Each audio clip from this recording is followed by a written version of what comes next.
Today is Tuesday, Parashat Vayeshev.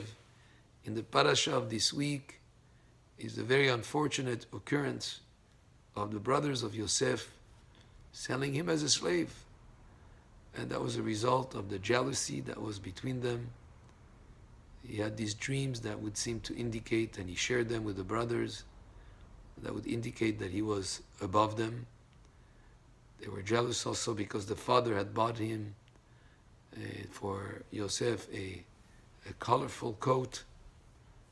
And jealousy, he also, as we spoke yesterday, the day before, we spoke about him giving evil reports to his father about what the brothers were doing.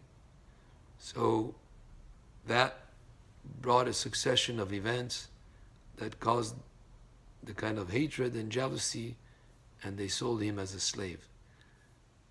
It began then another chain of events that ended up with the Jewish people being in Egypt as slaves.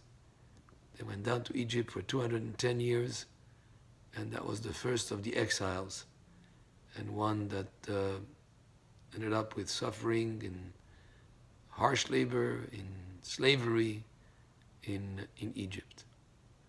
Yet in the parasha of this week there is a story, an episode that seems to come almost in parenthesis. It's the episode of Yehuda and Tamar that ends up with Tamar giving birth to Peretz and Zerach, and Peretz was the ancestor of David HaMelech, and David HaMelech started the Davidic dynasty from which the Mashiach will come.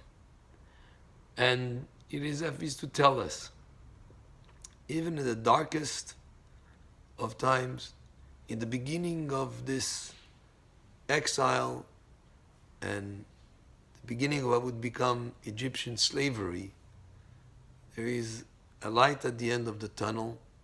There is always hope, because while the Torah is telling us about the beginning of exile and slavery, it tells us in parenthesis also about the birth of Peretz, which is the indication of the dynasty that will give us Mashiach.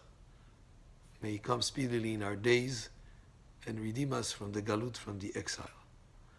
And a message in general, even when time seems to be dark, there's always a ray of light to think about as we come to the holiday of Chanukah next week.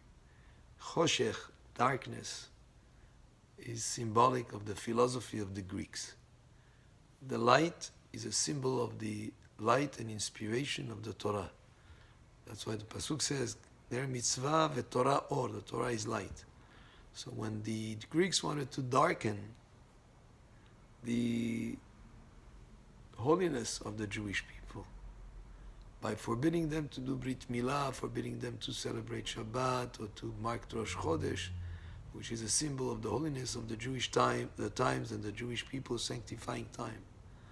When they wanted to darken the light of the Torah by forbidding us to learn Torah, we are generations later celebrating next week the holiday of Chanukah, which is the light of the Torah. It will be always there, and that there is always, no matter how dark times seem to be, like it was during the period of the Greeks, there is always a miracle that happens, and from there comes light and lights up the darkness. Just like in the story that tells us about the beginning of the slavery that will happen in Egypt as a result of them going into Galut. The Torah tells us about Mashiach dynasty, the Davidic dynasty that starts with Peretz, who was the forefather of David HaMelech, that will give us Mashiach. B'mera b'yamenu, amen, kenei ratzon. Baruch Adonai le'olam, amen ve'amen.